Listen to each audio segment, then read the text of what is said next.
പ്രാചീന കാലത്ത് മറ്റ് രാജ്യങ്ങളിൽ നിന്നുള്ള എല്ലാ സാധനങ്ങളും എത്തിയിരുന്നത് ചരക്ക് കപ്പലുകളിലാണ്. ഇത് നമുക്ക് എല്ലാവർക്കും അറിയാവുന്ന കാര്യമാണ്.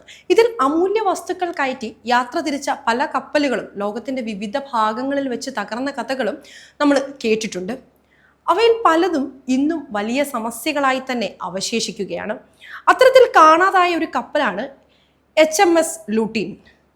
1799 ജർമ്മനിയിലെ ഒരു പ്രമുഖ നഗരമായ ഹാംബർഗിന്റെ സ്ഥിതി വളരെ ശോചനീയമായിരുന്നു.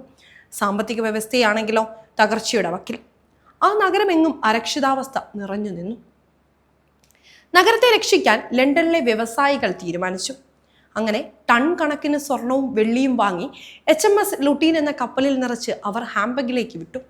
എന്നാൽ ലൂട്ടിനെ കാത്ത് ദുർവിധി കടലിൽ ഒളിച്ചിരിക്കുന്നുണ്ടായിരുന്നു. വടക്കൻ കടലിലടിച്ച ഒരു വൻ കൊടുങ്കാറ്റിൽപ്പെട്ട് ലൂട്ടിൻ നെതർലാൻഡ്സ് തീരത്തിന് സമീപമുള്ള വെസ്റ്റ് ഫ്രിസ്യൻ ദ്വീപുകൾക്കടുത്ത് തകർന്നു. 240 പേരടങ്ങിയ കപ്പൽ ജീവനക്കാരിൽ ഒരാൾ മാത്രമാണ് ആകെ രക്ഷപ്പെട്ടത്. സ്വർണ്ണക്കട്ടികളും വെള്ളിക്കട്ടികളും അടക്കം ലൂട്ടിൻ വഹിച്ച നിധിക്ക് ഇന്നത്തെ 1000 കോടി രൂപയുടെ മൂല്യമുണ്ടായിരുന്നു. ഇത് തിരിച്ചെടുക്കാൻ അധികൃതർക്ക് കഴിഞ്ഞില്ല.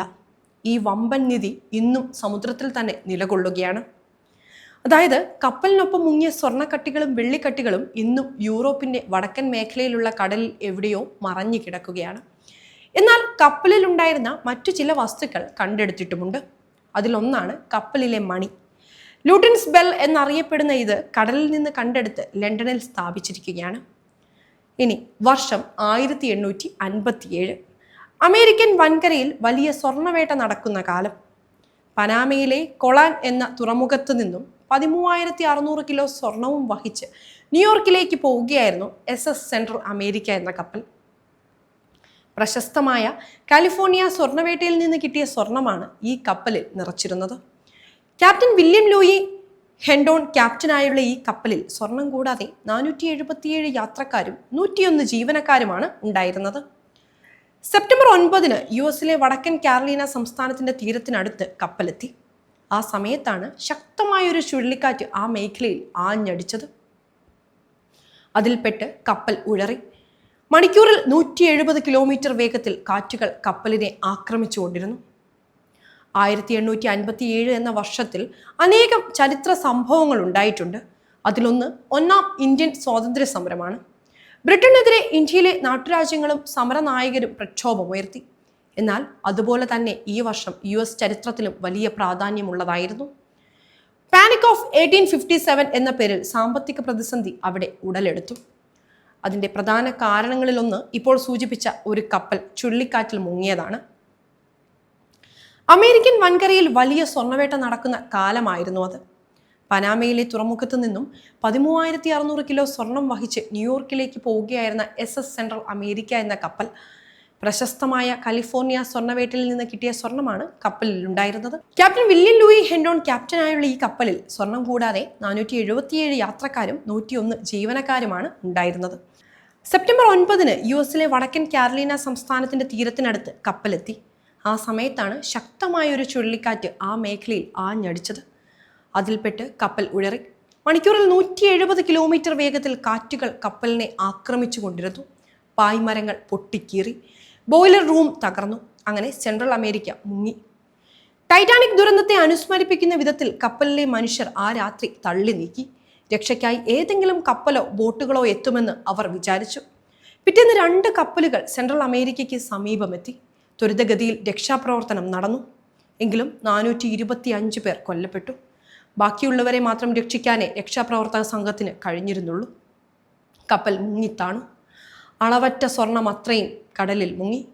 കപ്പലിന്റെ ദുരന്ത വാർത്ത അമേരിക്കൻ സാമ്പത്തിക വ്യവസ്ഥയെ ആകെ ഉലച്ചു. ഒരു നൂറ്റാണ്ടിലധികം കാലയളവിന് ശേഷം 1988 തകർന്ന സെൻട്രൽ അമേരിക്കയുടെ അവശിഷ്ടങ്ങൾ അമേരിക്കൻ പര്യവേഷകൻ ടോമി തോംസണിന്റെ നേതൃത്വത്തിലുള്ള പര്യവേഷക സംഘം കരോലിനയ്ക്ക് സമീപമുള്ള കടലിൽ കണ്ടെത്തി. ഇതിൽ നിന്ന് ധാരാളം സ്വർണവും പര്യവേഷക സംഘത്തിന് ലഭിച്ചു. 40 ദശലക്ഷം ഡോളറോളം വിലപിടിപ്പുള്ള നിധി ഇതിൽ നിന്ന് ടോമിക്ക് കിട്ടിയെന്നാണ് കണക്കാക്കപ്പെടുന്നത്. എന്നാൽ ഇതുമായി ബന്ധപ്പെട്ടുള്ള പലവിധ കേസുകളിൽ ടോമി അകത്തായി. ഇത്തരം കേസുകളിൽ തടവ് ശിക്ഷ പരമാവധി 1.5 വർഷം കൊടുക്കാനേ US നിയമം അനുവദിക്കുന്നുള്ളൂ. എന്നാൽ ടോമിയുടെ ശിക്ഷ അന്തമില്ലാതെ വീണ്ടും തുടരുന്നു. ഇപ്പോഴും ടോമി ജയിലിലാണ്. അതായത് 40 ദശലക്ഷം ഡോളറോളം വിലപിടിപ്പുള്ള നിധി ഇതിൽ നിന്ന് ടോമിക്ക് കിട്ടിയെന്ന വിവരം എല്ലാവരും അറിഞ്ഞതോടെ അവകാശവാദം ഉന്നയിച്ച് പലരും എത്തി. ശേഷം പലവിധ നിയമ പോരാട്ടങ്ങൾ ഇതുമായി ബന്ധപ്പെട്ട് തുടങ്ങി.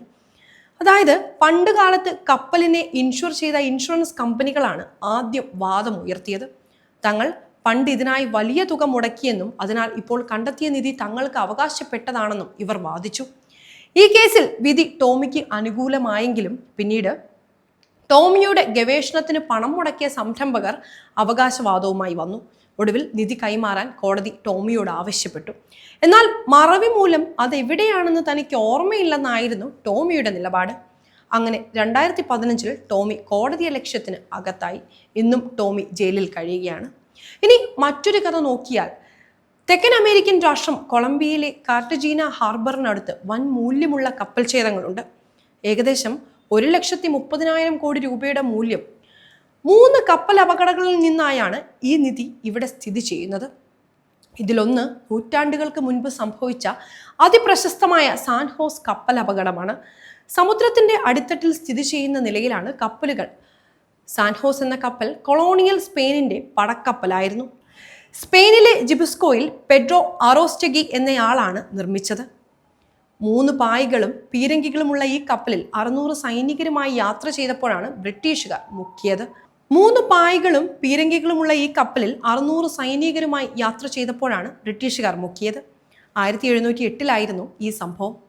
പനാമയിൽ നിന്ന് നിറയെ നിധികളുമായി മടങ്ങിയ കപ്പലിന് അകമ്പടി സേവിച്ച് 12 പടക്കപ്പലുകളും 14 മറ്റ് കപ്പലുകളും ഒപ്പമുണ്ടായിരുന്നു.